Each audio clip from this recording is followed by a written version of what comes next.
जो हम करना चाह रहे हैं, इसके अनुसार दो चीज़ों पर फोकस किया जा सकता है। पहली चीज़ है मसीह में, मैं मसीह में। पहली चीज़ क्या है जी? मैं मसीह में। और दूसरा है मसीह मुझ में। हालेलुया। हालेलुया। दूसरा सब्जेक्ट है मसीह मुझ में। ये कैसे बात हुई? ये बात जो है ये परमेश्वर की योजना है।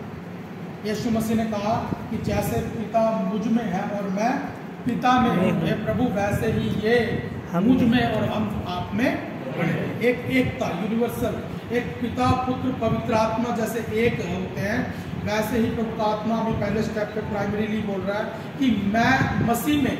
ये पहला टॉपिक है जी। और दूसरा टॉपिक है मसीह मुझ में। जिस दिन ये मसीह मुझ में होता है तो क्या होता है, जिस दिन मैं मसीह में होता हूँ उस दिन क्या होता है। ये दो हिस्सों के अंदर अगर हम देखें तो जब मैं मसीह में आया तो मुझ में क्या हुआ जी? क्या हुआ? जीवन मुझ में आया। क्योंकि मसीह ने क्या बोला कि मैं इसलिए आया कि तुम जीवन पाओ और बहुतायत से पाओ। तो जब मसीह में कोई व्यक्ति आता है तो वो जीवन प्राप्त करता है। तो अब कहते हैं कि भाई कैसे, कौन सा जीवन प्राप्त कर? जीवित तो हम पहले से ही हैं। अब इसके विषय में एक वचन मैंने कल शायद पढ़ा था मरण के समय पे, तो उसमें लिखा है कि लोगों ने, सब जन क्या कर रहे थे? पिता के जीवन से अलग हो गए, क्योंकि उन्होंने क्या पकड़ लिया? अज्ञानता को और कठोरता को। जब उनके हृदयों के अंदर ये दो विचार आए तो वो पिता के जीवन से अलग हो गए। देखो हम जीवित हैं, अभी कैसे जीवित है? रोटी पानी के दम पर जीवित है, दूध पिया उसके दम पर जीवित है, कुछ खा पी रहे हैं उसके अनुसार चल रहे हैं। मगर एक पिता का जीवन जो आदम के साथ ही जुड़ गया डायरेक्ट, पिता ने आदम को जीवन दिया था, अपना जीवन का श्वास उसमें फूका था, ये पिता का जीवन था जो उसके साथ उसे कनेक्ट करता था। मगर जब आदम या कोई भी मनुष्य अपने जीवन में अज्ञानता और कठोरता को चुनता है प्रभु की बातों के प्रति, तो वो व्यक्ति जो है पिता के जीवन से अलग हो जाता है। और इसे यीशु मसीह क्या बोलता है? जिसमें पिता का जीवन नहीं, वो मृत है। संसार की दृष्टि में हो सकता है वो जीवित हो, संसार की दृष्टि में हो सकता है वो ताकतवर हो, मगर मसीह की दृष्टि में वो क्या? मृत है, क्योंकि वो पिता से अलग हो चुका।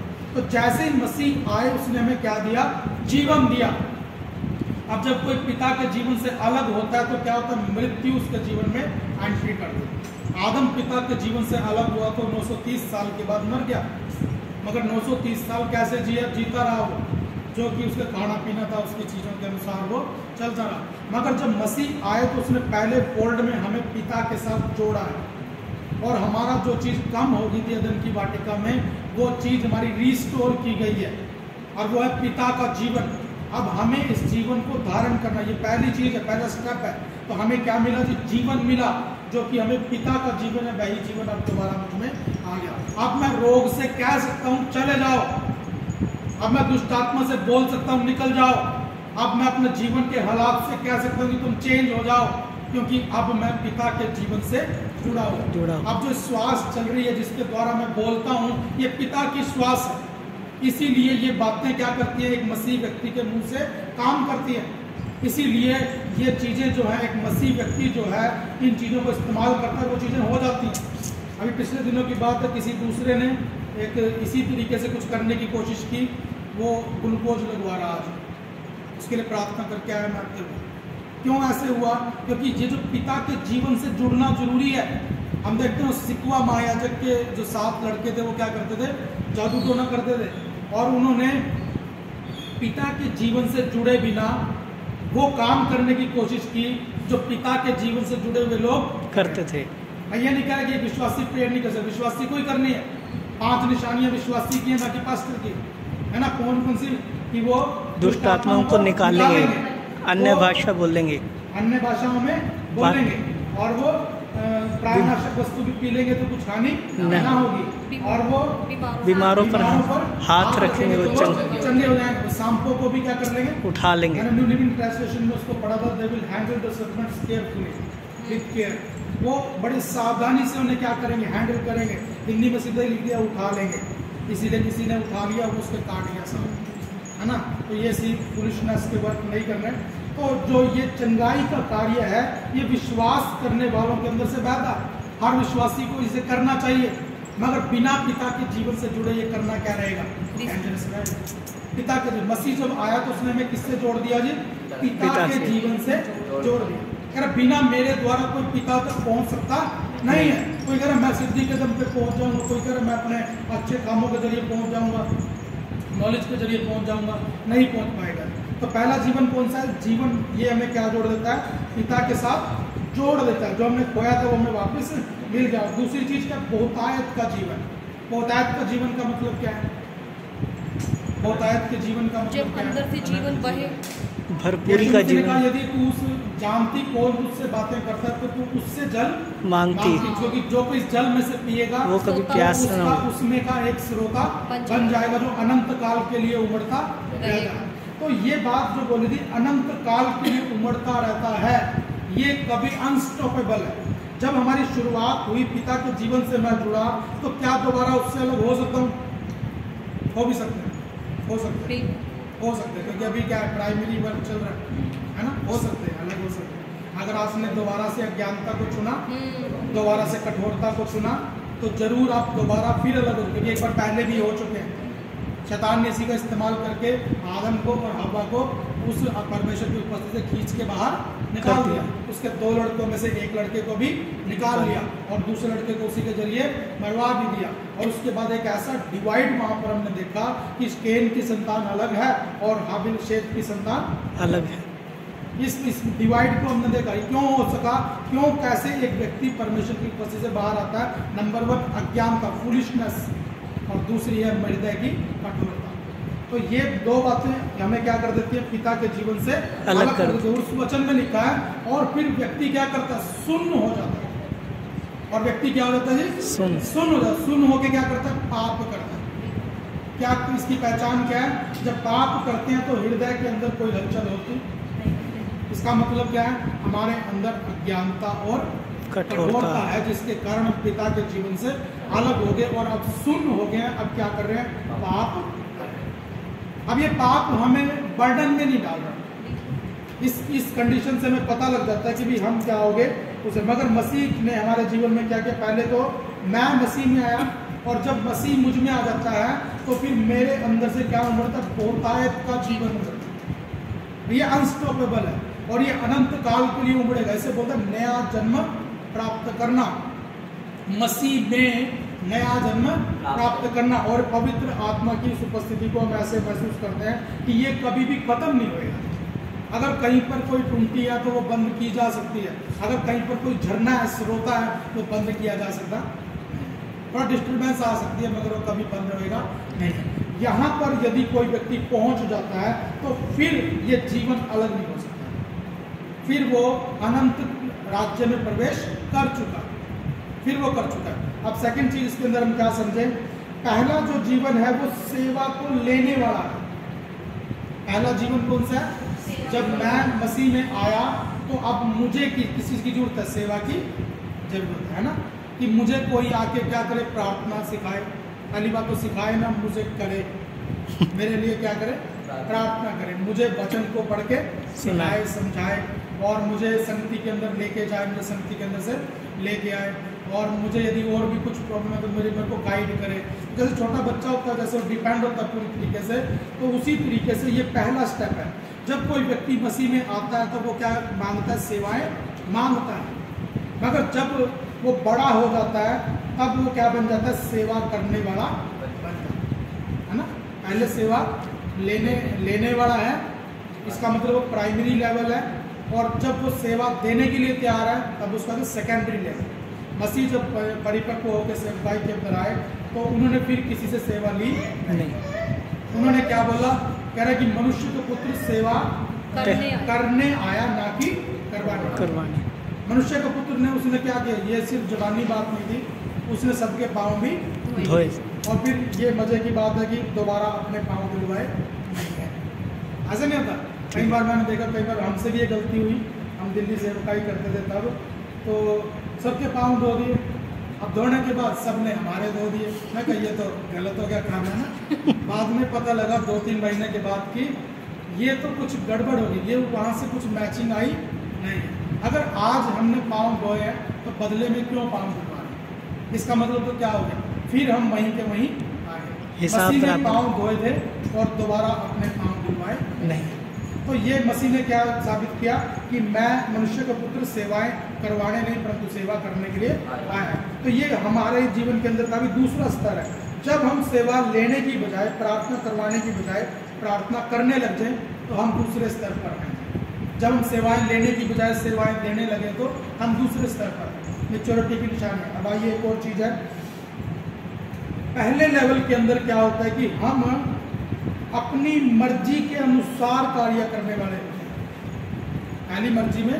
पहले में हम अपनी इच्छा के अनुसार, चाहे प्रभु का काम है, चाहे अपने घर के काम है, चाहे अपने बिजनेस के काम है, चाहे अपने फैमिली को चलाना है, ये सब अपनी मर्जी से करते हैं। जैसे कि प्रेयर के लिए बोलेंगे, हाँ मैंने पहले वहाँ जाना, फिर ये 2 घंटे बचेंगे, इसमें मैं क्या करूँगा, प्रार्थना। ऐसे मैनेज करते हैं। उसके बाद हम कई बार प्रभु को कोई काम करने की बारी आती है तो हम कहते हैं नहीं उस दिन फ्री नहीं है जी, उससे अगले दिन हम फ्री हैं। तो ये कब होता है? प्राइमरी लेवल पे होता है। प्राइमरी करते तो हैं प्रभु का काम, करते तो हैं प्रभु की इच्छा के अनुसार जीवन, अपनी फैमिली को भी इच्छा के अनुसार चला रहे हैं, सब काम कर रहे हैं, मगर अपनी सहूलियत और अपनी मर्जी के अनुसार। ये भी गलत नहीं है, प्रैक्टिस ऐसे ही की जाती है। मगर धीरे धीरे जब हम अगले स्तर पर आते हैं, फिर हम अपनी मर्जी के अनुसार अपनी फैमिली को नहीं चलाते, फिर हम अपनी मर्जी के अनुसार प्रभु का काम नहीं करते, फिर हम अपनी सहूलियत के अनुसार प्रभु के एक्टिविटीज़ के अंदर हिस्सा नहीं लेते, बल्कि कैसे करते? जैसे पिता की इच्छा। कई बार प्रभु की मर्जी ऐसी होती है कि नहीं तुम्हें उठ के क्या करना, प्रार्थना करना, तो फिर हमें उसी समय पे फिर वो क्या करेगा? प्रार्थना करेगा। एक भविष्यवक्ता का उदाहरण है पुराने नियम के अंदर से, उसको बोला गया तू कुछ समथिंग 100 कुछ दिन एक बाईं करवट से करवट लेके तुझे सोना पड़ेगा। ऐसा करके क्या करना है जी? जब ज़्यादा दिन वाला था वो तुझे दक्षिणी इसराइल का बोझ उठाना है, और जब तुझे कम दिन वाला है वो यहूदा का बोझ, उसका बोझ उठाना है। तो भविष्यवक्ता को सोने के लिए भी क्या किया गया? रिस्ट्रिक्ट किया गया। इतने दिन सोना ही सोना पड़ेगा। सोचो अगर 170 दिन है, मान लो अगर 160 दिन पे जाके उसने करवट बदलनी तो दोबारा, क्योंकि प्रभु को क्या चाहिए? परफेक्ट। तो वो अपनी मर्जी से सो भी नहीं सकता। तो ये व्यक्ति किसमें है जी? अब ये मसीह इसमें, परमेश्वर इसमें, ये स्थिति बनती है जी। अब हम उस चीज को बदल नहीं रहे। नींद में भी क्या है जी? आज्ञाकारी। सोते समय भी प्रभु की इच्छा को क्या कर रहे हैं? पूरा कर रहे हैं। ये टेम्परामेंट करता है जी। कब? जब मसीह मुझ में सिद्ध हो जाता है। जब मैं मसीह में सिद्ध हो रहा होता हूँ तो मैं अपनी सहूलियत के अनुसार प्रभु की आज्ञा को मान रहा हूँ। फैमिली को चलाने को लेकर ऐसा ही है।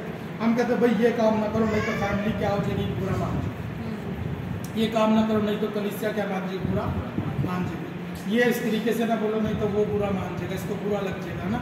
कई बार कोई प्रसाद देता है लेके जेल में डाल देते हैं ना, फिर क्या करता है आगे जाके किसी को दे देंगे, कुत्ते को डाल देंगे, नाली में फेंक देंगे। ऐसे ऐसे चीज़ों में चल रहे हैं। क्यों? क्योंकि किसी को कुछ बुरा, मगर हम अभी कहाँ पर हैं? प्राइमरी स्टेज के ऊपर हैं। अभी हम सीख रहे हैं प्रभु की बातों को मानना करना। अभी तो हमने जस्ट एंट्री ही की है, मगर हमेशा इस स्तर पर बने ना रहे। प्रभु का आत्मा हमें किस स्तर पे खींच रहा है? थोड़ा ऊपर के स्तर से। हमें प्रभु की बात माननी है तो प्रभु के समयों में माननी है। हमें प्रभु का काम करना है तो प्रभु के समयों में करना है। हमें प्रभु की इच्छा के अनुसार जीना है तो प्रभु के समयों में करना है। अगर प्रभु का आत्मा परिवार के लिए कोई डिसीजन ले रहा है तो वो प्रभु के समयों में ही पूरा होना चाहिए। क्योंकि आज्ञा मानने में देर करना भी क्या है? अनाज्ञा है ना। मगर शुरू में ये दोष लगाया जाता नहीं, मगर बड़े होने पर, मैच्योर होने पर, अपना समय क्रॉस कर जाने पर इस चीज़ों का क्या बन जाएगा? दोष। मगर हम कैसे सीखते सीखते बड़े हुए हैं? अपने समयों के अनुसार, अपनी सहूलियत के अनुसार, प्रभु के वचन के अनुसार चल रहे हैं। अगर इसी आदत में बने रहेंगे तो आने वाले समय में आपकी गिनती कलीसिया में मूढ़ लोगों के बीच में होगी। अब उनको कोई सिखाने के लिए भी आएगा तो वो उसे ही सिखा देंगे। आपको क्या लगता है? कल्चर कोई वैल्यू नहीं रखता क्या? है ना, ऐसे बोल देंगे कल्चर कोई वैल्यू नहीं रखता क्या? हमारे तो यहाँ यही रिवाज है। अब रिवाजों के अनुसार से कई लोग वचन को बदल दे रहे हैं। ये कौन लोग हैं? ये मूढ़ लोग हैं जी। मैं आपको स्पष्ट बता दूं, क्योंकि ये लोग परमेश्वर की इच्छा को नहीं मान रहे, बल्कि अपनी इच्छाओं को वचन के अनुसार ढाल के तोड़ मरोड़ के उसे क्या करना चाह रहे हैं? पूरा करना चाह रहे हैं। अगर आप सिद्ध हो तो वचन को अहमियत दोगे। महायाजक ये नहीं कह सकता प्रभु ये जो तूने प्लेट मेरे यहाँ छाती पर लगाई हुई है ये ठीक नहीं है, इसके अंदर 12 पत्थर जो हैं ये ठीक से चमक नहीं, एक की जगह बदल दूँ क्या थोड़ी सी, ऐसे बोलने का तो प्रभु नाश कर देंगे उसे। वही फैशन है, वही नीले रंग की ड्रेस है, वही व्हाइट कलर के, वही रेड कलर के, आप उसकी नक्काशियों को भी बदल सकते नहीं है। अगर आज क्यों इजराइल अपना मंदिर नहीं बना पा रहा, क्योंकि 2 पत्थर नहीं मिल रहे, उरीम और तुमीम। कहाँ से लाएंगे? वो तेल नहीं मिल रहा था पहले, वो तेल मिल गया बाद में। पूरी एग्जैक्ट वैसे ही भवन बनाया जाएगा जैसा भवन वचन के अंदर बताया गया। पैसे की कमी नहीं है इजराइल के पास, चीजें वही चाहिए।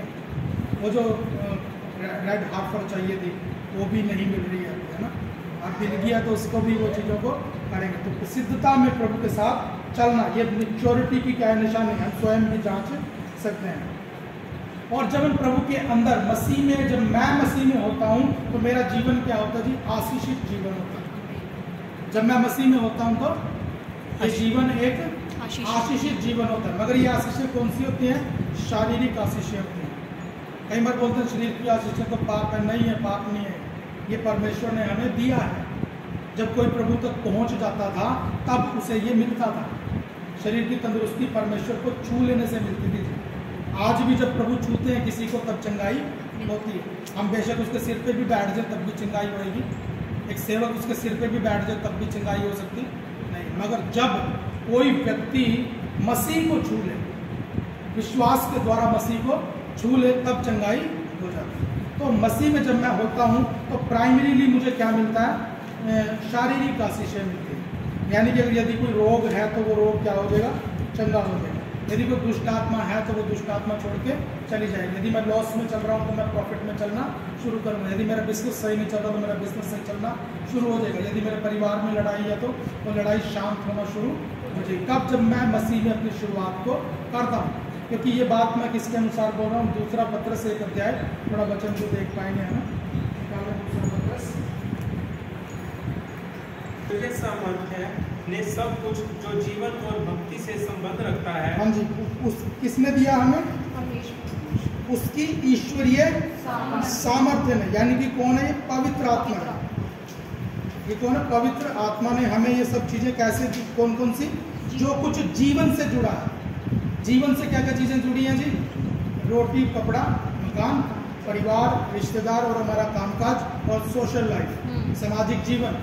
अगर इनमें से एक भी हटता है ना तो हम बोलते हैं क्या जिंदगी है? सब कुछ अच्छा है मगर खाने के लिए कुछ है नहीं, तो क्या बोले? क्या जिंदगी? अच्छे कपड़े नहीं है तो फिर क्या बोले? क्या जिंदगी है? अगर रिश्तेदार कोई ठीक नहीं है तो भी बोले क्या जिंदगी है? अगर सोशल लाइफ बिगड़ जाए तब भी बोले कोई जिंदगी है। कई लोग आत्महत्या कर ले रहे हैं। अगर कामकाज अच्छा नहीं है तब भी बोलेंगे क्या जिंदगी है? तो जीवन से जुड़ी ये 7 चीजें। तो वचन क्या बोलता है? ये किसने दिया? पवित्र आत्मा ने दिया। कैसे कैसे भी वाक्य देखेंगे। और दूसरी चीजें क्या है जी? भक्ति से जुड़ी हुई है। भक्ति से जुड़ा हुआ क्या क्या है जी? स्पिरिचुअल हाँ, मगर क्या क्या चीजें बताइए। प्रार्थना जी हाँ, और ये जो आनंद, शांति, परमेश्वर के फल जो हमें मिल रहे हैं उसमें। मैं बता रहा हूँ। भक्ति से जुड़ी चीजें हैं जी, होली स्पिरिट, पवित्र आत्मा, पवित्र आत्मा, और उसके बाद वचन, प्रार्थना, सेवा, संति, दान, विश्वास, भेद और पवित्र जीवन। इसके अलावा उसके वरदान और भी कई चीजें हैं। ये किससे जुड़ी है? भक्ति से। मगर स्टार्ट कहाँ से होता है? पवित्र आत्मा से। देखो 7 चीजें मिलके क्या बना रही है? जीवन बना रही है। मगर एक चीज मिलके क्या बना रही है? अनंत चीजों को बनाई। वो कौन है? होली स्पिरिट, पवित्र आत्मा। वो बनाएगा वरदानों को, वो बनाएगा फलों को, वो बनाएगा सेवकाई को, वो बनाएगा कलीसिया को, वो बनाएगा सेवकों को। तो ये पवित्र आत्मा एक चीज। इसको जब अगर ग्राफ पे समझेंगे तो 7 चीजों को लिख के एक लाइन बनानी है और यहाँ पे लिखा जाएगा जीवन। और फिर यहाँ से आगे भक्ति, भक्ति के बाद होली स्पिरिट और उसके बाद लाइनिंग जाएगी। मैं आपको गारंटी दे रहा हूँ कि चार्ट में पूरा नहीं आएगा, क्योंकि ये जीवन है। देखो 2 चीजें परमेश्वर ने कैसे दिया? वचन में लिखा है कि अपनी संबंध रखता है उसी की पहचान के बाद। कई बार बोलते हैं मेरे जीवन से जुड़ी चीजें कब ज्यादा होंगी? जितना ज्यादा आप प्रभु को पहचानोगे उतनी ज्यादा ये चीजें क्या हो जाएंगी? अगर ज्यादा पहचान है तो ज्यादा चीजें, कम पहचान है तो कम चीजें। अगर ज्यादा पहचान है तो ज्यादा भक्ति से जुड़ी चीजें और अगर कम पहचान है तो कम भक्ति से।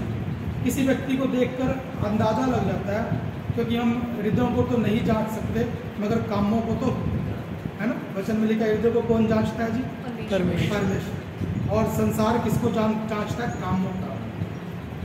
निकोदेमुस ने क्या बोला था? प्रभु हम जानते हैं कि तू पिता की ओर से गुरु होकर आया है, क्योंकि जो काम तू करता है उसे जब तक पिता साथ ना हो कोई कर सकता नहीं, है ना। संसार कैसे? यीशु भी बोल रहे हैं, कह रहा यदि तुम मेरे संदेश के कारण नहीं तो मेरे कामों ही के कारण मेरा विश्वास कर लो। फिर बोलता कह रहा जब तक वो आश्चर्य कर्मों को ना देखेंगे तो कैसे विश्वास करेंगे? तो ये बातें वचन संसार कामों को जांचता है और प्रभु हृदयों को जांचता है। हृदयों को कोई नहीं जांच सकता। जब वचन कह रहा है तो ये फैक्ट है। अगर कोई किसी के हृदय की बात को प्रकट कर रहा है तो प्रभु स्वयं उसके अंदर से होकर उस बात को प्रकट कर रहे हैं। उस व्यक्ति की कुछ खूबी खासियत लियाकत नहीं है। वो क्या जांच सकता है? उसके कामों को जांच सकता है। तो यहाँ पे हमने इस चीज़ को समझा कि पहचान के द्वारा हमें ये चीज़ें मिली हैं। और उसके बाद लिखा करिए जो प्राइमरी जो लाइफ है हमारी, प्राइमरी लाइफ के अंदर क्या होते हैं? चीज़ें हैं। कौन कौन सी? रोटी, कपड़ा, मकान को लेके हम आशीषित होएंगे। परिवार, रिश्तेदारों, कामकाज को लेके आशीषित होएंगे। सोशल लाइफ के अंदर हम क्या होंगे? आशीषित। जब प्रभु में आएंगे तो ये सातों चीज़ों के अंदर इंप्रूवमेंट आना शुरू हो जाएगा। यदि नहीं इंप्रूवमेंट हो पा रहा तो आप अभी प्रभु में ढंग से आए नहीं, उसके वचन को सही से रिसीव किया नहीं, उसको पहचान में सही तरीके से बढ़ नहीं रहे। और सेकंड चीज़ क्या है जी? आत्मा की चीज़ें भी बढ़ना शुरू हो जाएंगी। अब वचन बढ़ेगा, प्रार्थना और सेवा, संगति, दान, पवित्र जीवन, और उसके बाद पवित्र आत्मा की सेवकाई, पवित्र आत्मा का फल, पवित्र आत्मा के वरदान, पवित्र आत्मा के सेवकों के साथ संबंध, ये चीज़ें बढ़ती जाएंगी। तो ये बात है प्राइमरी में। और आगे क्या है देखो, उसके बाद जो एक लाइफ आती है सामर्थ्य से भरा हुआ जीवन। प्राइमरी लाइफ में क्या है जी? ये चीज़ें आ रही हैं। और अगले लेवल पे क्या आएगा जी? सामर्थ्य। पहले लेवल पर ये चीज़ें हमारे पास आएंगी, मगर कई बार आप देखेंगे कोई प्रार्थना करने वाला व्यक्ति होता है मगर वो ज़्यादा पावरफुल नहीं होता, मतलब पावरफुल इन द सेंस महसूस नहीं होता। अगर वो किसी के लिए प्रार्थना करे तो वो पूरी तरीके से वो चीज़ काम नहीं कर पाती, मगर यदि वो किसी की हेल्प करे तो वो चीज़ क्या होता है? प्रॉस्पर होती है। अगर थोड़ा भी कुछ हेल्प कर दी तो वो बहुत ज़्यादा सी बन जाती है।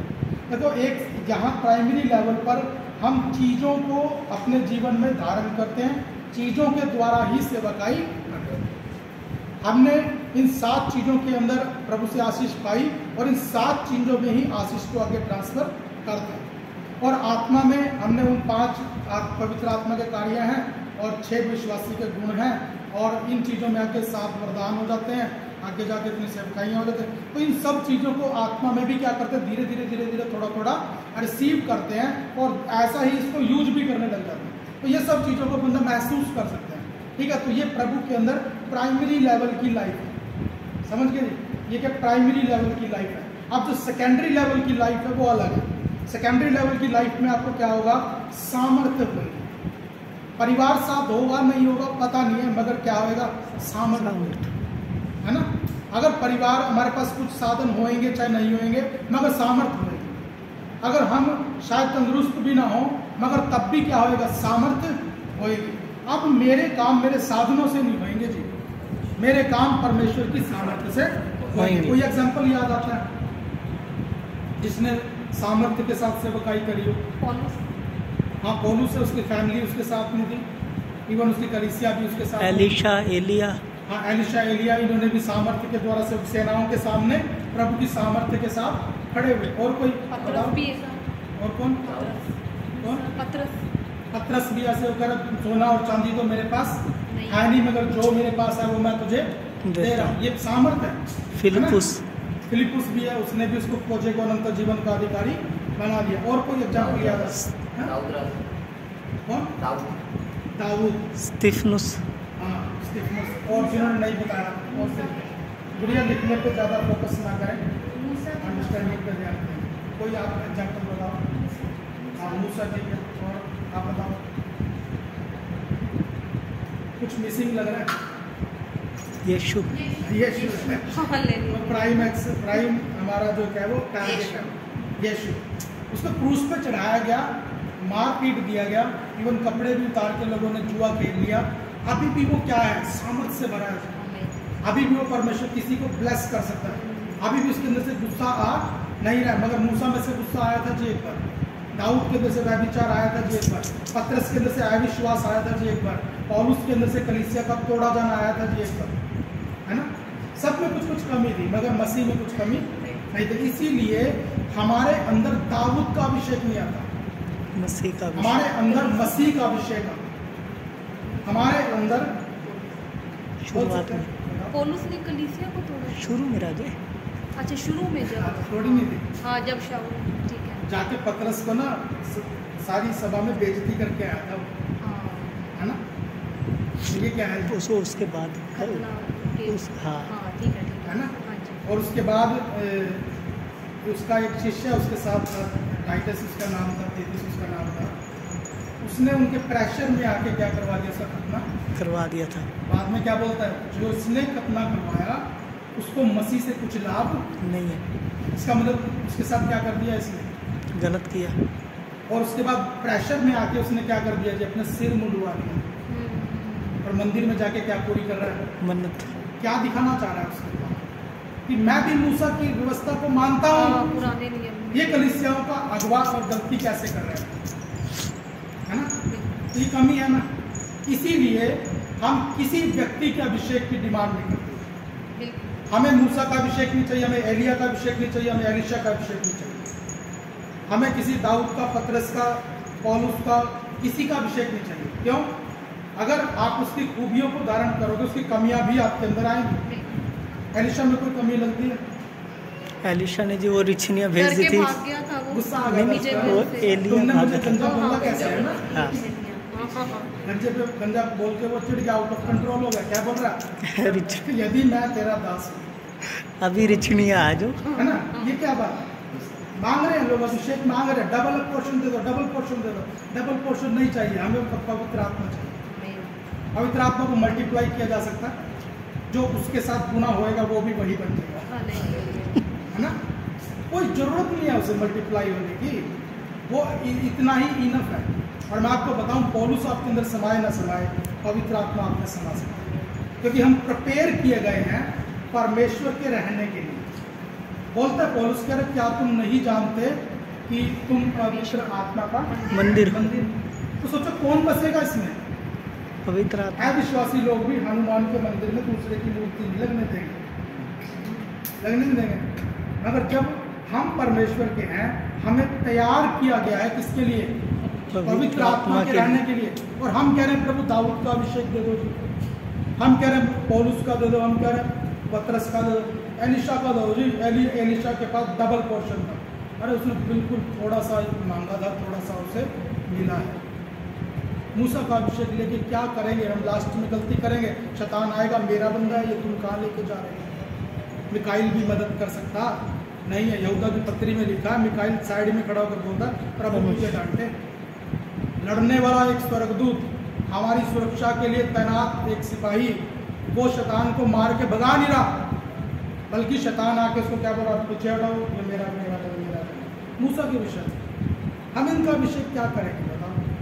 प्रभु का वचन बोलता है परमेश्वर ने बाप दादों से थोड़ी थोड़ी बात करी थी, थोड़ी थोड़ी। हम थोड़ी थोड़ी बात करने वालों को क्या बना बैठे, हीरो बना बैठे। मगर प्रभु ने हमें क्या दिया, अब स्वयं पवित्र आत्मा दिया। इसीलिए प्राइमरी लेवल पर हमारा जीवन ब्लेस होता है, फिर हम उस ब्लेसिंग को फॉरवर्ड करते हैं, उसी ब्लेसिंग में क्या करते हैं, सेवकाई करते हैं। मान लो मुझे परिवार में रोटी मिली तो मैंने रोटी को क्या करते हैं, शेयर कर दिया। कपड़ा, मकान और परिवार, रिश्तेदार, बच्चे, इन सब के द्वारा क्या की, सेवकाई को किया है। उसके बाद प्रभु मुझे पवित्र आत्मा के फलों, वरदानों, सेवकाइयों, सेवकों, इनके साथ बढ़ाएंगे। फिर मैं इसमें से भी बढ़ते बढ़ते क्या हो गया, परफेक्ट हो गया। अब मैं शारीरिक रूप से भी सेवकाई दे सकता हूँ और आत्मिक रूप से भी सेवकाई दे सकता हूँ। अब प्रभु मुझ में क्या दे सकते हैं, सामर्थ्य। क्योंकि अब मुझे अगर मेरे पास परिवार ना भी हो तब भी मैं क्या करूँगा, सेवकाई। अब मेरे पास सोशल लाइफ ना भी हो तब भी क्या करूँगा, सेवकाई। मसीह की सोशल लाइफ बिल्कुल जीरो कर दी गई थी, पता। इवन उसके ग्रुप के लोग भी उसे छोड़ के चले गए, परिवार ने तो उसे पहले से ही छोड़ दिया। ऐसे जीरो होने के बाद भी क्या काम करता रहा, परमेश्वर के सामर्थ्य काम करता। तो ये लाइफ जो है प्राइमरी लेवल पर हम इन सब चीज़ों के साथ सेवकाई करते हैं। जब एक समय बीत जाता है, उसके बाद हमारी प्रमोशन होती है, तब हम इन चीज़ों के बिना भी क्या करते हैं, सबक आए। पौलुस से बोला तुम तो कलीसिया तोड़ने वाले थे, फिर पौलुस बोलता है मसीह के दुखों की कमी मैं अपनी देह में पूरी किए। इसका क्या मतलब है? जितनी कलीसिया को तोड़ा है ना, दाम चुकाऊंगा उसको। अब बेशक उसके पास कुछ नहीं भी है, तब भी क्या करेगा, सेवकाई करेगा। ये मसीह में प्रमोट हुए लोग हैं, आदर के योग्य हैं, इनका जीवन हमें शिक्षा देता है, मगर फिर भी मंदिर किसका है जी, पवित्र। उसी की डिमांड, किसी व्यक्ति का, पास्टर का अभिषेक नहीं चाहिए, क्योंकि उसकी कमियां भी क्या आएंगी। और ये हेरेसी है, हेरेसी मतलब झूठी शिक्षा है, ये परमेश्वर के सिद्धांत के क्या है जी, खिलाफ है। हम किसी और के अभिषेक की डिमांड कर ही नहीं सकते। एलिशा का पूरा जीवन जो है वो महल के अंदर बीता जी, उसने बाहर जाके सेवकाइयाँ करी नहीं है, मगर उसके गुरु का जीवन कैसा था, वो जगह रोम का वस्त्र पहन के वो जंगलों में फिरा करता था, और वो राजा के साथ उसी की फैसिलिटीज़ के अंदर जी रहा है ना। तो हम इन चीज़ों को समझे। अब नेक्स्ट चीज़ जो है, मसीह में होने के बाद हमारे अंदर क्या होगा, सुसमाचार से उपजी हुई धार्मिकता हमारे अंदर आती है। जब हम मसीह में आते हैं तो सुसमाचार से उपजी हुई धार्मिकता हमारे अंदर आती है। ये कौन सा वचन है, रोमियो की पत्री उसका 1 अध्याय और उसका शायद 17 वचन देखें तो।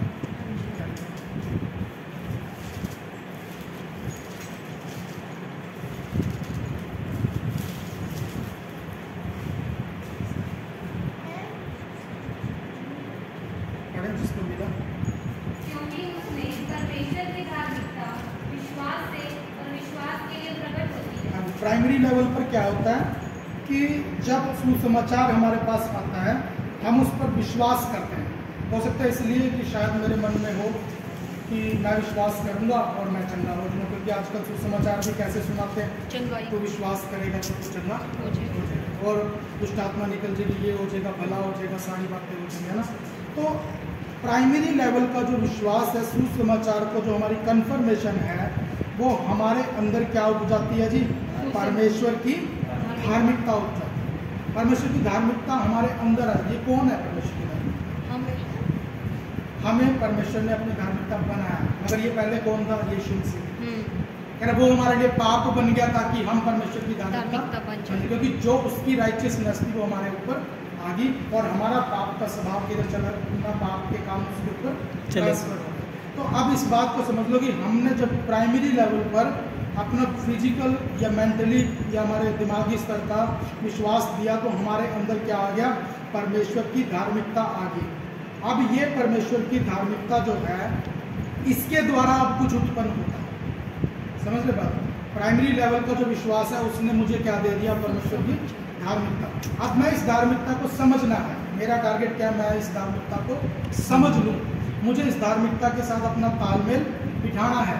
अब जब मैंने ये कर लिया, तो अब ये धार्मिकता कुछ उग जाती है, ये धार्मिकता कुछ उग जाएगी। वो क्या है, वो भी एक विश्वास है। इस विश्वास को बोलते हैं आग में परखा हुआ विश्वास।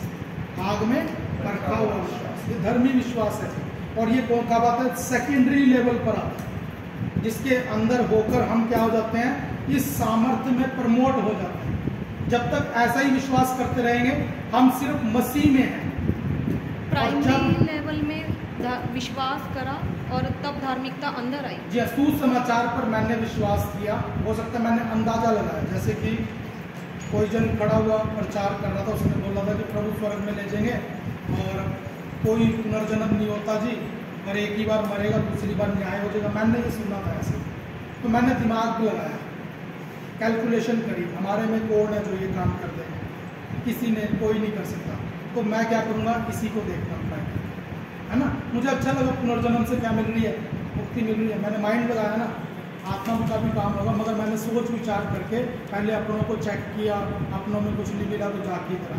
तो ये प्राइमरी लेवल का विश्वास, जो हम सोच विचार के आधार पर करते हैं, अपना बेस्ट डिसीजन लेते हैं। हमने डिसीजन लिया, प्रभु ने काम शुरू कर दिया, उसने मुझे क्या दे दिया, धार्मिकता दे दी। अब मैं उस धार्मिकता को समझता हूँ धीरे धीरे, वचन पढ़ने के द्वारा, क्लास लेने के द्वारा, शिक्षा पाने के द्वारा, तो मैं इनको सीख लेता हूँ। सीखने के बाद मैं क्या बन जाता हूँ जी, अब धार्मिकता को अब मेरे अंदर आएगा, मैं भी धार्मिकता बन गया। अब जो मेरा विश्वास होगा वो अलग होगा। आमीन। आज अगर कोई आके मुझसे कहे वो तेरा तो पुनर्जन्म होगा, मैं क्या होता है ना, अब मेरी वो बात नहीं। पहले मैं मरने से डरता था, आज अगर मर भी तो भी कोई बात नहीं, प्रभु कर तुझे नरक में ले जाएगा कोई बात नहीं। अब विश्वास क्या हो चुका, पक चुका है।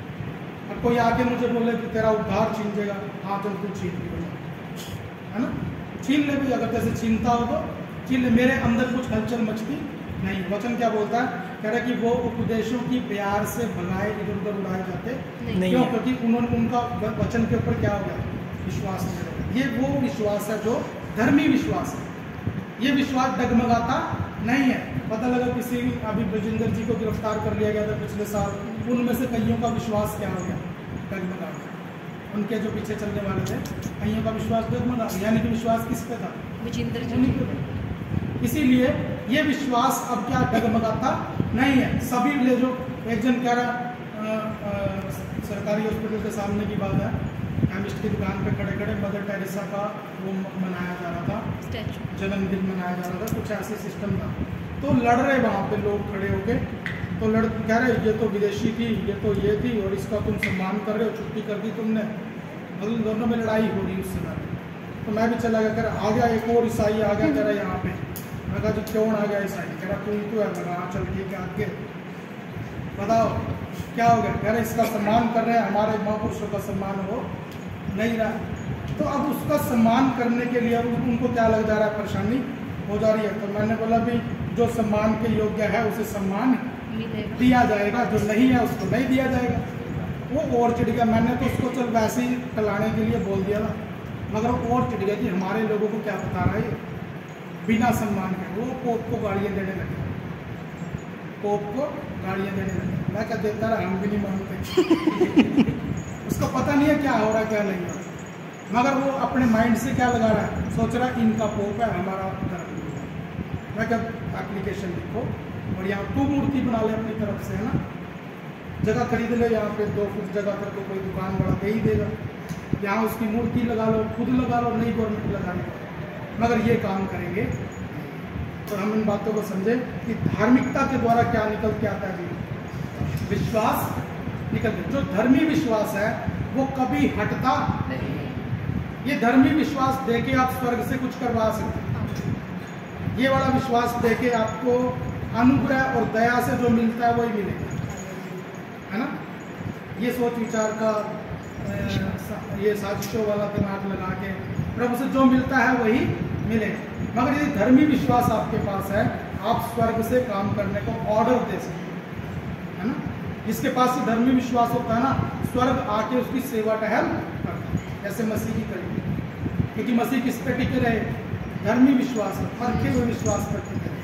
अगर रोटी बनाओ बना सकता था, और ना भी बनाए तब भी को उसको को कहाँ भूख से मरेगा थोड़ी। जब 40 दिन में नहीं मरा तो अब तो कहाँ से मर जाएगा। ना कुछ पिया ना कुछ खाया, वो 50 दिन भी रह लेगा, उसको कोई प्रॉब्लम थोड़े है। तो वो तो जीवन का स्रोता है, वो ऐसे मरेगा। तो ये बातों को समझना, विश्वास धर्मी विश्वास पे ठहरेगा।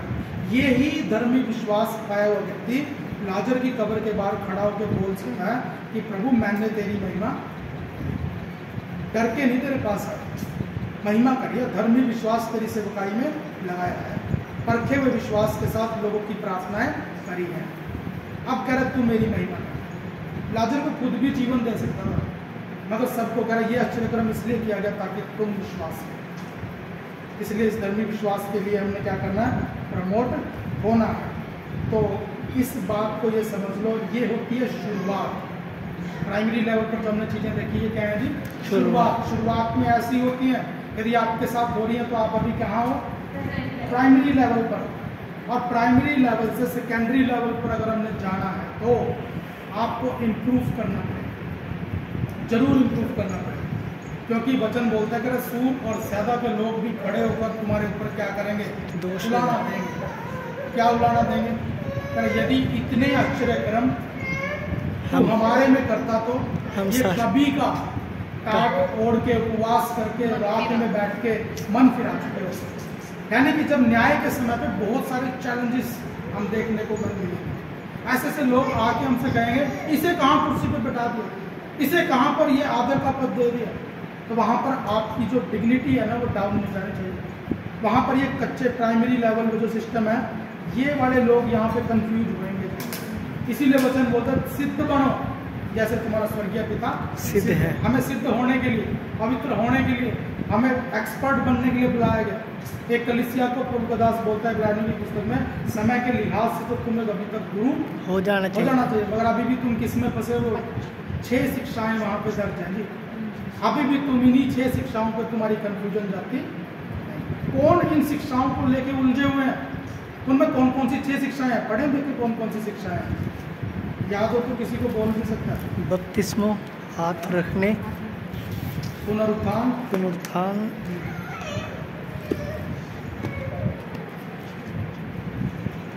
क्या है जी? बच्चों की शिक्षाएं। क्या समझे? अब जो लोग इसमें विवाद करते हैं वो कौन है जी? बच्चे। अब उन्होंने समय के हिसाब से ग्रोथ किया नहीं है। जितने भी कल्ट्स आते हैं वो हमें किस चीज को लेके डराते हैं? पिछले दिनों कल्ट आए थे वहाँ पे ना, किस चीज को? न्याय को लेके हमें डरा रहे हैं, केरला वाले न्याय को लेके। यही उनके पास प्रोग्राम था। कई लोग आगे बपतिस्मों को लेके हमें क्या करते हैं? अपने उपदेश के द्वारा उलझाते हैं, जैसे जीसस ओनली वाले हो गए, और यहोवा वर विटनेस वाले, वो यहोवा के ऊपर विश्वास को लेके हमें बना रहे हैं। ये क्या, ये प्राइमरी लेवल की क्या है बातें हैं। और वचन बोलता है कि ये शिक्षाएं दे दी गई हैं, इनके ऊपर वाद विवाद करना नहीं है। जो इसमें लिखा हुआ है उसे मान लो। इसे क्या बोला गया? अगर मसीह में आदि की, आरंभ की शिक्षाएं, जैसे बच्चों को 1 2 3 सिखाया जाता है, का सिखाया जाता है, छोटी ABC बड़ी ABC सिखाई जाती है। बच्चा कह नहीं सकता मैं एक होना ऐसे बढ़ाऊंगा, बोल सकता है मैं पेंसिल को ऐसे पकड़ूंगा, बोल सकता है वो। उसे वैसे ही पकड़ना पड़ेगा, कोई और दूसरा अल्टरनेट नहीं है। लोगों ने दिमाग निकाल लिया। एक जन कह रहा है ऐसे छिड़कने वाला बपतिस्मा ठीक है, मैं किस बिना पे कह रहे हो? कह रहे जो यरदन नदी थी वो ऐसे स्ट्रेट गहरी थी, उसके अंदर ऐसे चल के जाने की जगह नहीं। मैं कहा तू गया था देखने? नदी हर 100 साल में क्या करे? बदल लेती है, अपनी जगह को भी बदल लेती है। तुम कहाँ किस चीज की एविडेंस को लेके आ रहे हो? ऐसी बातें लेके उसने क्या की चीज को सही ठहरा रहा है? छिड़कने के बपतिस्मा। भाई लिखा हुआ है यीशु मसीह ने नदी में जाके बपतिस्मा लिया, तो फिर नदी में जाके लिया जी। हम अपना बेस्ट करेंगे, हम भी डूब के ही क्या करेंगे? बपतिस्मा लेंगे। फिलिपुस ने उसकी बोतल में से पानी लेके ऐसे छिड़क नहीं दिया, कह रहा यहाँ पर बहुत पानी है, यहाँ पे क्या लेंगे? बपतिस्मा लिखा हुआ है, उसको ऐसा ही क्या करना है? एज्यूम करना है। इसके ऊपर ज्यादा दिमाग लगाना नहीं, ये एज्यूम करना है। ऐसा प्रारंभिक शिक्षा है, जैसी दी जा रही है वैसी ही क्या कर लो? ग्रहण कर लो। जो शोर मचेगा वो किसके ऊपर मचेगा? किसके बार पर? कौन सी शिक्षा पे शोर मचता है पता है? सिद्धता। जिस दिन आप सिद्ध होना शुरू कर दिया ना, उस दिन आप शैतान को देखोगे कि ये होता क्या है। नहीं तो शैतान हम में ही समाया हुआ है। इसको लेके विवाद कौन करता है? जो अभी तक समय के हिसाब से गुरु बना। कलीसिया के 5 स्तर हैं तो 7, मगर आज हम 5 लेते हैं। पहला है अविश्वासी से विश्वासी बनना, और दूसरा है विश्वासी से चेला बनना, तीसरा है चेले से मसीही बनना, और मसीही से फिर सिद्ध बनना, और सिद्ध से फिर पवित्र कुमारी के समान, जिसके विषय में बात चल रही है। पौलुस बोलता है मैं इसे मसीह को सौंपूंगा, और फिर ये बनती है परमेश्वर की दुल्हन, यीशु मसीह की दुल्हन। ये स्तर है जी। आज के समय पे क्या हो रहा? परमेश्वर ने विश्वासी को 5 गुण दिए, जिसमें कि चंगाई का और दुष्टात्मा निकालने का, अन्य भाषा बोलने का, एक सेवकाई के गुण है। ये किस लिए है? सोचो, ये किस लिए था? किस लिए था? ये किस चीज के चिन्ह है? विश्वास के चिन्ह है। आपने विश्वास किया और परमेश्वर ही ने आपको अविश्वासी से विश्वासी बनाया। उसके सबूत के तौर पे प्रभु ने आपको क्या दिया? ये 5 चिन्ह दिए। जब कभी भी आपको डाउट लगे तो ये आईडी कार्ड को चेक करना है जी। जब कभी भी डाउट लगे कि मैं परमेश्वर की तरफ से विश्वासी बनाया गया हूं या नहीं, तो इनमें से 3 4 5 में से कोई चीज ट्राई कर लेना। ढूंढना किसी रोगी को कि आ मैं तेरे ऊपर हाथ रखूं और क्या कुछ चंगा होता है, मगर ये करना कब है? जब विश्वास, जब अंदर थोड़ा सा कुछ क्या लगे, मुझे पिता ने विश्वासी बनाया है या नहीं। ये सामने वाले को डाउट हो पर भाई चेक कर ले। कैसे चेक करवाएगा? मेरी अन्य भाषा से चेक कर लो जी। नोट में एक ही निशानी थोड़ी होती है, सही बात है ना? एक तार भी होती है, एक वो गंदी की फोटो भी होती है, उसकी प्रिंटिंग भी होती है, उसका साइज है, डिजाइनिंग भी होती है, तो कई चीज़ों से उसको क्या किया जा सकता है, चेक किया जा सकता है। तो चलो चंगाई नहीं काम करी, अन्य भाषा से चेक कर लो जी, अन्य भाषा से काम है दुष्ट आत्मा निकलवा लो जी। यदि इससे भी नहीं होता तो देखो मैंने उल्टा सीधा काट दिया तो रिपोर्ट में टिकटा है ना। विश्वास को क्या करना है, इन 5 चीज़ों के द्वारा एक विश्वासी का विश्वास क्या होता है। ये इस चीज़ का सबूत है कि ये विश्वासी अपने आप नहीं बना, बल्कि परमेश्वर के द्वारा इसे विश्वासी बना। मगर लोग यहाँ पर से क्या करते हैं, सेवकाई शुरू करते हैं। इस लेवल से क्या करते हैं, सेवकाई शुरू करते हैं। एक बैनर बना लेंगे, आपने तो नहीं बनाया हुआ, चंगाई सभा के लिए संपर्क। आपका कभी नहीं बनाते जी, बनाया नहीं ना, बनाते भी नहीं। बैनर लगा लेते हैं। बैनर में क्या लिखा रहता है, चंगाई सभा। वो बाबा खान बंगाली का खुला चैलेंज होता है ना, है, ऐसे ही नहीं है। भूत प्रेतों से परेशान। एक बार शुरू की बात बताऊँ, हमने सेवकाई शुरू की ललित के साथ, तो हमने पर्चे छपवाए 1000, उसमें सारी रोग बीमारी जितनी याद आई ना सब लिखी। इन सब के लिए क्या करवा लो, प्रार्थना करवा लो। अब किसी ने वो शब्द नहीं पढ़ा कि प्रार्थना करो, उनको लगा कि कोई डॉक्टर या कोई वैद्य आया। फ़ोन आ रहे हैं टाटा डोकोमो के फ़ोन पे, फ़ोन आ रहे हैं, बहुत प्रार्थनाएं करिए। मगर आप जब बड़े हो गए तो आप समझ आता है कि ये क्या गड़बड़ करी है। ऐसा करना नहीं, ये किस लिए दिया परमेश्वर ने, ताकि आपको प्रूव रहे, आप अपनी आत्मा में स्थिर रहो, मजबूत रहो, आपको पता रहे कि मैं विश्वासी अपने आप से बड़ा नहीं हूँ, बल्कि मुझे पिता ने विश्वासी बनाया, मैं हमेशा उसी का हूँ। देखो हमारी आशीष किसी को चंगा करना नहीं है, हमारी आशीष पिता से जुड़ना है, ये इसी चीज़ का। तो यहाँ पर से सेवकाई चलती नहीं है। इस बिना पे कोई भी सेवकाई को शुरू ना करे।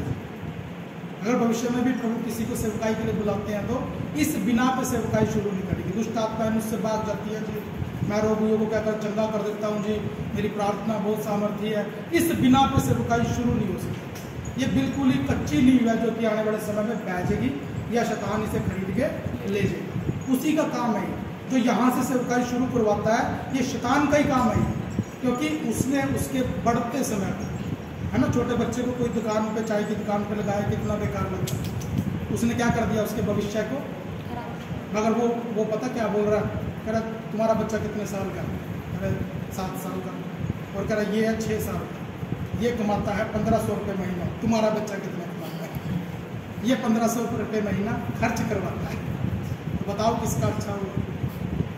ऐसे क्या के लोगों को क्या करता है, भ्रमित करता है, बर्बाद कर देगा जिंदगी के साथ। मसीह जीवन में जो ऊंचाइयों पे जाना था ना, सामर्थ्य से जीना था ना, अब वो कभी उस लेवल तक जाएगा, क्योंकि उसने कॉम्प्रोमाइज, नियम तोड़ दिया। इस विश्वासी से उसको किस चीज़ पे जोर लगाना, अपना विश्वास चेक करके कि हाँ मैं पिता के द्वारा बनाया गया विश्वासी हूँ, उसे चेला बनने के ऊपर जोर। चेला कौन होता है बताओ, जो आज्ञा मानता है, जैसा गुरु वैसा चेला, यानी कि जो गुरु का क्या करे, अनुसरण करे, जैसे उसका गुरु काम करता है वैसे ही वो भी काम करे, यानी कि आज्ञा मानेगा। ना सिर्फ आज्ञा मानेगा, उसके वर्किंग पैटर्न को भी क्या करेगा, फॉलो। हो सकता है उसको ना आए तो वो सीखेगा, अगर नहीं सीखेगा तो फिर वो चेला नहीं। तो यहाँ पर से वो इसी सामर्थ्य से भरा भरा सेवकाई में नहीं निकल रहा, बल्कि किधर जा रहा है, आज्ञा मानने के लिए, सीखने के लिए जा रहा है। यहाँ से उस व्यक्ति के अंदर से कौन से गुण प्रकट होंगे, मसीह के गुण प्रकट होंगे। क्योंकि मसीह भी किसके पास गया था जी, यूहन्ना बपतिस्मा देने वाले के पास। वो खुद खड़ा होगा, करा प्रभु मैं ही तुझसे क्या ले लूँ, दोबारा मौका मिलेगा नहीं। जैसी धार्मिकता की रीति है वैसे होना, नम्रता, दीनता, क्या प्रभु में कोई कमी थी, अगर फिर भी वो सिस्टम के तहत जाते। ये आज्ञा मानना है, आज्ञाकारिता है, ये आज्ञाकारिता। पिता बोलता प्रभु मेरी नहीं पर तेरी इच्छा, ये शिष्यता है। और उसके बाद इसी के अंदर से जब हम भी ऐसा करते हैं तो हमारे अंदर से मसीह नजर आने लगता है। लोग क्या बोल रहे, कह रहा ये चेले अंताकिया में पहली बार मसीह कहलाए। क्यों कहलाए, क्योंकि प्रभु के जैसे जैसे काम कर रहे थे। वो रोगियों के घरों में जाकर उनकी सेवकाई, और पुराने ज़माने में तो रोगी घरों में नहीं मिलते थे, कहाँ मिलते थे, शहर से बाहर। कभी इसकी बीमारी हमें लग गई ना, हम ही मर जाएंगे, इसलिए लोग रोगियों को उठा के कहाँ फेंक आते थे, ना कोई पानी देने जा रहा है, ना कोई रोटी देने जा रहा है। वहाँ पर कलीसिया जाती थी, कलीसिया के लोग जाते थे और उनके लिए क्या करते थे, इलाज तो कोई था नहीं, प्रार्थना करते थे, पानी पिला देते थे, रोटी खिला देते थे, और क्या। ऐसा करते करते इतिहास गवाह है कई विश्वासी मर गए। बचाने जा रहा था जो वो मर गया रोकों में, मगर इन्होंने क्या किया, जो बहुतों को बचा लिया। अब जो बच गए वे कलीसिया के अंदर आते हैं और क्या करते हैं, अपना सब कुछ बेच। क्यों बेचेंगे, क्यों नहीं? अब क्यों उन्हें किसी को देंगे क्या? वो कहेंगे जिनको मेरा सब कुछ मिल जाना था उन्होंने मुझे पानी भी दिया नहीं, उन्होंने मुझे रोटी भी दी नहीं, उन्होंने मुझे घर से बाहर फेंक दिया। अब जब वो अपने घर जाएगा क्या, वो सीधा चर्च में जाएगा जहाँ पर विश्वासियों की मंडली। तो फिर पैसे का क्या करना, मरी जाता वहाँ पे बाहर। तो उन लोगों ने क्या किया, जो अपनी सारी संपत्ति बेच के प्रेरितों के चरणों में रख दी। सबने नहीं रखी, मगर कुछ के जीवन में काम हो, कुछ ने ये चीज़ें। तो ऐसे कलीसिया नींव डलेगी। कई लोग कहते हैं आश्चर्य कर्मों के ऊपर नींव डली है, मैं नहीं मानता। उन्होंने मसीह का सा जीवन दिया, दिखाया, तब कलीसिया मजबूत बनी। आज नींवें किस पर डली हुई? आश्चर्य कर्मों पे, मगर कलीसिया स्ट्रॉन्ग है। आत्मा के फल ही नहीं है, वरदान ही नहीं है, वो मोहर ही नहीं है, वो चिन्ह ही नहीं है। यीशु मसीह किसी के संदेश को साबित करता नहीं है, वचन भी उसकी गवाही देता नहीं है। बार बार गलतियां करते हैं, बार बार फंबल करते हैं, फिर भी वो इन चीज़ों के अंदर से हटते नहीं है। तो इस मसीही व्यक्ति को क्या होना पड़ता है? सिद्ध। ये नहीं शुरू में तो अच्छा काम कर रहा था, बाद में क्या हो गया, आत्मा से शुरू किया, शरीर पे खत्म किया, ऐसा नहीं करना। यहाँ से फिर वो क्या बनता है जी? सिद्ध।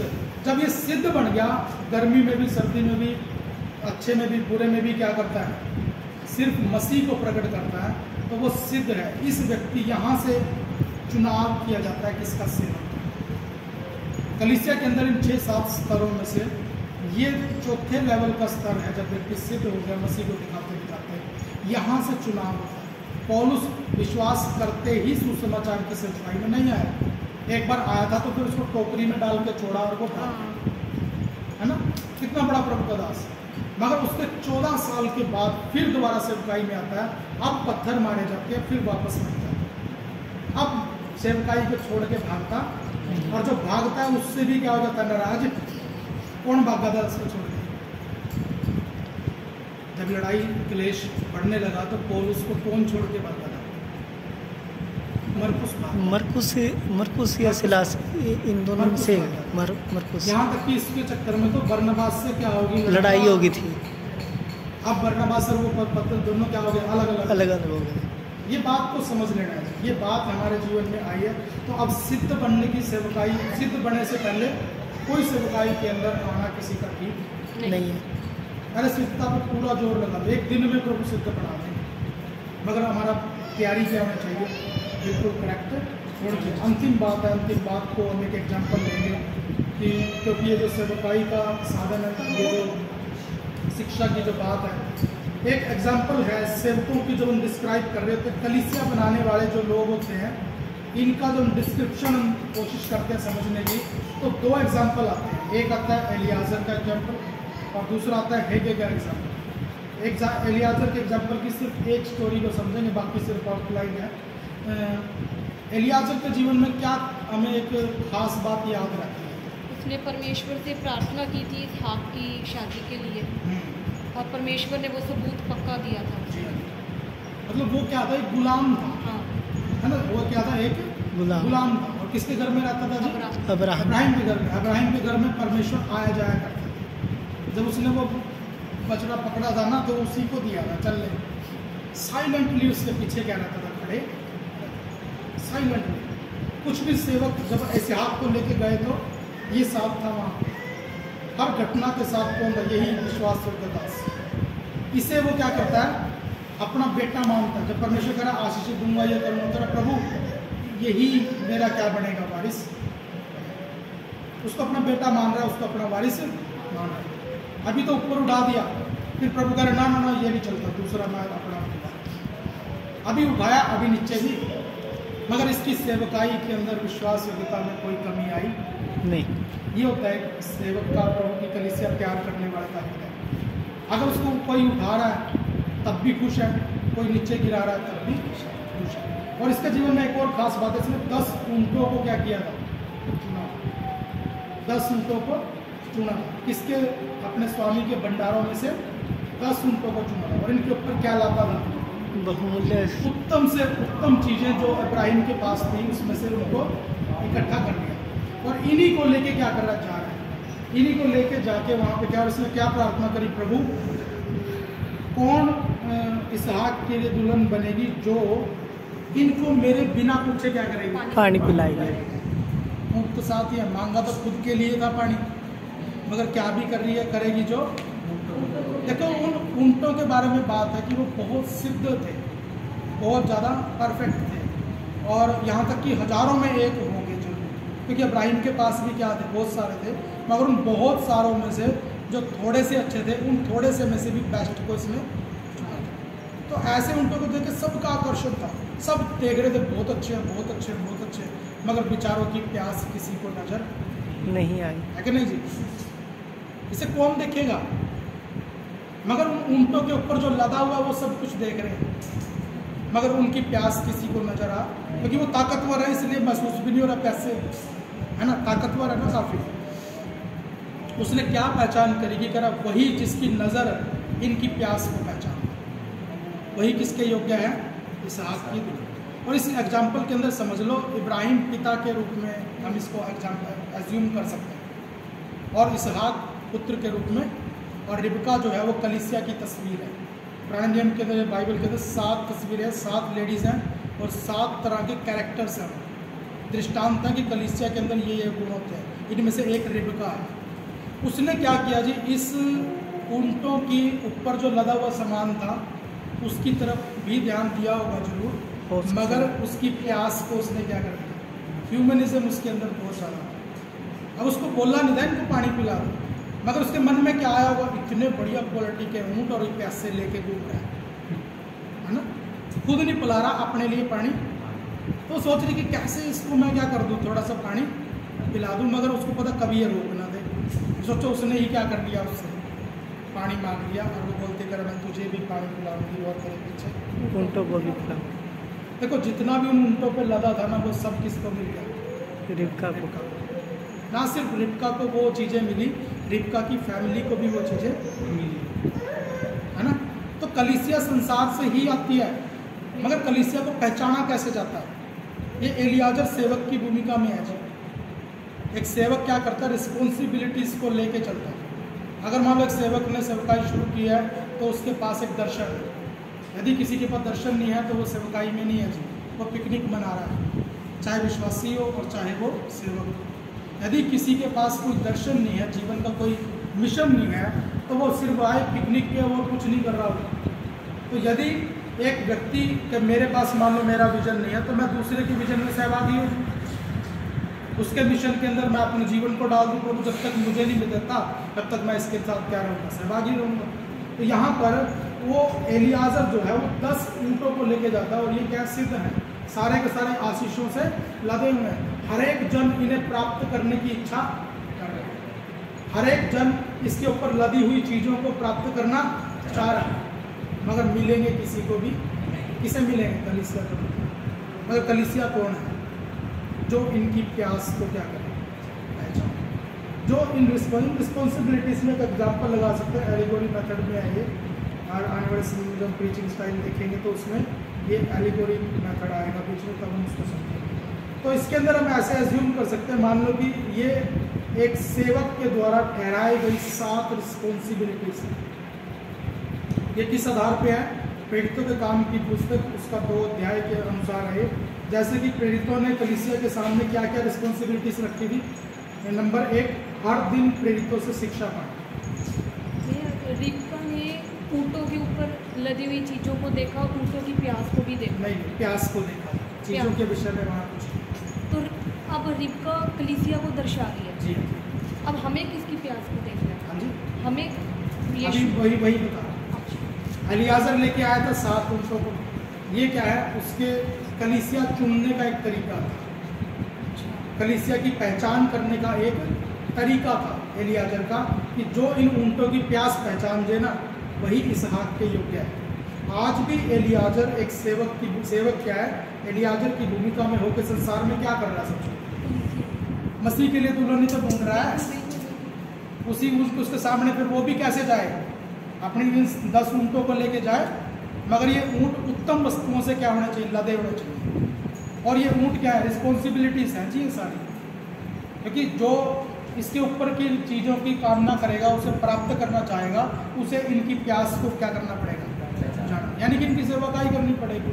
ये इन 10 ऊँटों को लेके क्या करता है, जाता है। अब ये जा रहा है तो उसमें पहली चीज़ क्या मान सकते हैं कि हर दिन प्रेरितों से शिक्षा पाना। जब कलीसिया की नींव रख दी गई तो पतरस ने पहली चीज़ क्या बोली, मेरा मन फिराओ। पतरस ने पहली जिम्मेवारी कलीसिया को क्या बोली थी, मन फिराओ। जब संसार से वो लेके आया था लोगों को, तो पहला ऊँट कौन सा लगाया सामने, मेरा मन फिराओ और अपने अपने पापों की क्षमा के लिए यीशु मसीह के नाम से बपतिस्मा लो, तब तुम्हें क्या मिल जाएगा, पवित्र आत्मा का दान मिल जाएगा। तो पहली चीज को हम क्या मानते हैं, मन फिराना और यीशु मसीह के नाम से बपतिस्मा लेना। तो ये फुलफिल करना पड़ेगा। यीशु मसीह ने भी कहा जो विश्वास करे वो बपतिस्मा ले। तो ये पतरस अपनी तरफ से कुछ बोल नहीं रहा है, बल्कि परमेश्वर की तरफ से ये बातें बोली जा रही है। तो पहली रिस्पॉन्सिबिलिटी क्या, मन फिराना, पहली शिक्षा है ये। उसके बाद क्या करना, बपतिस्मा लेना है। उसके बाद क्या जी, वो जो बपतिस्मा पाए हुए लोग थे उनको किस लिए गाइड किया गया कि वो हर दिन प्रेरितों से शिक्षा पाए। क्यों प्रेरितों से ही शिक्षा पानी है, क्योंकि इन्होंने यीशु से शिक्षा पाई और ये यीशु के साथ रहे। ये आपको किसके विषय में बताएंगे, यीशु के विषय में। फालतू चीज़ों के विषय में कुछ जानकारी इकट्ठा करने का कोई ज़्यादा। विश्वास करने के बाद, बपतिस्मा लेने के बाद हमने क्या करना है जी, हमें प्रेरितों से हर दिन क्या करनी है, शिक्षा प्राप्त करनी है, जरूर पानी है। अगली चीज़ क्या है, संगति करनी है ना, उसी में अगली बात क्या, संगति करना। और तीसरी चीज़ क्या थी, प्रभु भोज की मेज में शामिल होना, प्रभु भोज की मेज में शामिल। फिर उसके बाद प्रार्थना करना, और फिर उसके बाद क्या था, इकट्ठे रहना। यार सब विश्वास करने वाले एक साथ इकट्ठा रहते थे। और उसके बाद उनके बीच में क्या थी, साझेदारी थी। यार सब जन अपनी अपनी चीज़ों को साझेदारी में रखते थे, कोई किसी चीज़ को अपना बोलता नहीं था। और उसके बाद क्या थी, हर घर में क्या थी, आराधना थी। जब पंजाब के अंदर कलीसियाएँ बड़ी थी, उस रिवाइवल के समय से पहले की बात है, उस समय पे क्या होता था, उनका एक स्टाइल था। अगर कोई प्रार्थना के लिए आ जाता था तो पास्टर बोलता था कि तुम अपने घर पे प्रार्थना रखो। तो प्रार्थना का क्या तरीका होता था कि जितने भी विश्वासी होते थे सब में अनाउंस कर देते थे कि आज इस घर पे मिलेंगे। और प्रार्थनाएं शुरू होती थी शाम को 8 बजे, चाहे गर्मी हो चाहे सर्दी हो, 7 बजे कर लेंगे सर्दी में, मगर होएगी जरूर। अब इतने से भी कमरे के अंदर लोग बाहर भी खड़े हैं, मगर इस चीज़ को कोई नोटिस करता नहीं था। अगर झोपड़ी में भी है तो झोपड़ी में भी क्या होती थी, आराधना। कच्चे घर में हो, कच्चे घर में भी होती थी आराधना। और सब कोशिश करते थे कि हम पहुँचे वहाँ। एक बार उसकी प्रार्थना कर, उसके बंधन टूट जाए, अगली बार फिर कोई किसी के घर पे, फिर उस घर में सारे के सारे लोग इकट्ठे गिर जाते थे, दूसरे के घर में, फिर तीसरे के घर में, फिर चौथे के घर में। हर दिन क्या होती थी जी, ये बेस है पंजाब की सेवकाई बढ़ने का। पंजाब की सेवकाई बढ़ने के पीछे बड़ा रीजन रहा। अगर एक सेवक के पास 10 परिवार है तो 10 में से 8 परिवार तो शाम को किसी ना किसी के घर पे इकट्ठा हो ही रहे हैं, और पूरी फुल पावर पे बंदगी क्या करते थे, चला। तो इस बात को समझ लेना कि एक साथ इकट्ठे होना और अपने साधनों के साथ शेयरिंग करना। और घर घर पे क्या होती थी, आराधना होती थी। 8वीं बात इसके अंदर लगा सकते हैं, मन की सिधाई और आनंदित मन। इनके जीवन में क्या खूबी थी जी, मन की सिधाई और आनंदित मन था। ये एक सेवक की डिमांड होती है, समझ रहे बात, एक कलीसिया से कि उसकी कलीसिया कैसे करे, प्रभु की बातों में क्या रहे। एक तो मन में क्या रखे, सिधाई, और दूसरे क्या रहे, आनंदित मन रखे, है ना। तो कुड़कुड़ा के भी कोई काम किया जा सकता है, मगर वो चीज़ करने का कोई फायदा नहीं होता। प्रभु का वचन बोला कि वो हर्ष से देने वाले से प्रेम रखता है। कोई सेवकाई भी करेगा तो कैसे करे, हर्ष से करेगा ना। यदि प्राइमरी लेवल पे कोई है और हर्ष से कुछ नहीं कर रहा, प्रभु उसको, मैं कह रहा हूँ, दोबारा बोलेंगे भी नहीं। मगर यदि सेकेंडरी पे कोई इनकार करता है, उसे ज़बरदस्ती खींच के भी लेके जाएगा। योनस नबी था ना, उसको ज़बरदस्ती भी कहाँ लेके गया, निनवे लेके गया। उसके चक्कर में पूरा जहाज क्या कर दिया, उजाड़ कर दिया। ये सेकेंडरी लेवल की बात है। मगर ये प्राइमरी लेवल पे ऐसा किया ना, कोई खोजने भी नहीं आएगा, मैं सच बता रहा हूँ। अगर सेवक चला गया तो चला गया, अदरवाइज लिस्ट में से नाम कटते हुए समय लगेगा नहीं, क्योंकि वचन में लिखा है कहीं ऐसा ना हो कि मैं तेरी दीवट को तेरी जगह से क्या कर दूँ, हटा दूँ। क्योंकि वो सारी कलीसिया किस पे थी, प्राइमरी लेवल पे। क्योंकि विश्वास नहीं था प्राइमरी लेवल। विश्वास होता है, मगर सिद्ध नहीं होता। सिद्ध बरखा हुआ विश्वास नहीं। बरखा हुआ विश्वास और धर्मी विश्वास, वो तो हमने अपनी इंटेलिजेंसी के हिसाब से विश्वास किया। देखा कई बार बाइबल कॉलेज से निकले हुए लोगों को सेवकाई करते हैं, तो उनका विश्वास पकते पकते बहुत समय लग जाता है। परमेश्वर के ऊपर अपनी ज़रूरतों के लिए विश्वास करना, ये बात कई सालों बाद समझ आती है, क्योंकि आती तनख्वाह लग जाती है, फिर वो परमेश्वर पे विश्वास करने का गुण आता नहीं है। एक बहुत बड़े कॉलेज से पढ़ के आया मेरा दोस्त था वो, तो वो मेरे से बोल रहा करा, मैंने ना एक बार मुझे प्रार्थना करी कि प्रभु मुझे तुझ पर विश्वास करना सिखा। तुरंत कह रहा मेरी तनख्वाह बंद हो गई। तुरंत अगले ही महीने कुछ नहीं आया और इतना खर्च छिड़ गया कि अब वो सोच रहा उधार ले। फिर मेरे से मिला, फिर ऐसे करके बात है। मैं क्या भाई, अगर तूने प्रार्थना करी है तो ठहरा रहे, है ना। अगर तुझे सहने से बाहर हो जाए तो प्रार्थना कर दियो, प्रभु अभी मेरा सीखने का समय नहीं है, आप इसे रोक दो, तब ये समाधान होएगा, नहीं तो और ज़्यादा गहरे पे गहरे होते चले, है ना। जैसे तरीके से आपने सब कुछ शुरू किया वैसे ही क्या भी हो जाएगा, बंद भी हो जाएगा। मगर अगर सीखना है तो फिर सही से सीखना। तो ये एलियाजर के समय पे हमने क्या चीज़ों को समझा, तो ये 10 ऊँटे 10 काइंड ऑफ रिस्पॉन्सिबिलिटीज हैं जो कि कह दी गवाही देना, गवाही देना, और उससे अगली बात है मन फिराव। मन फिराव में ये दोनों चीज़ें हमने पहले देख ली थी। तो ये इन 10 से अलग भी हो सकती हैं सेवक के दर्शन के हिसाब से, कि अगर कोई कलीसिया इवेंजलिकल है तो लगभग यही कंडीशंस रहती हैं, अगर कोई दूसरी टाइप की कलीसिया तब भी है। मगर यदि ये हम अपोस्टल्स टीचिंग के ऊपर जाएंगे तो फिर ये चीज़ें बेस में है, प्रेरितों की शिक्षा के अंदर ये चीज़ें बेस में हैं। आज कलीसियाँ सिद्ध क्यों नहीं है, क्योंकि ये चीज़ें कैसे कब होती थी, हफ्ते में एक बार नहीं होती थी, हर दिन होती थी, है ना, हर दिन होती थी। इस कारण से पहली कलीसिया जल्दी से क्या होगी, सिद्ध होगी। तो यहाँ पर इस बातों को समझने की हमारा जो ये पाठ्यक्रम है, ये पाठ्यक्रम हमें किस तरफ लेके जा रहा है जी। भरपूर जीवन जो है इस बुक का स्टार्टिंग है, और भरपूर जीवन के अंदर जो हमने सबसे मेन इंग्रेडिएंट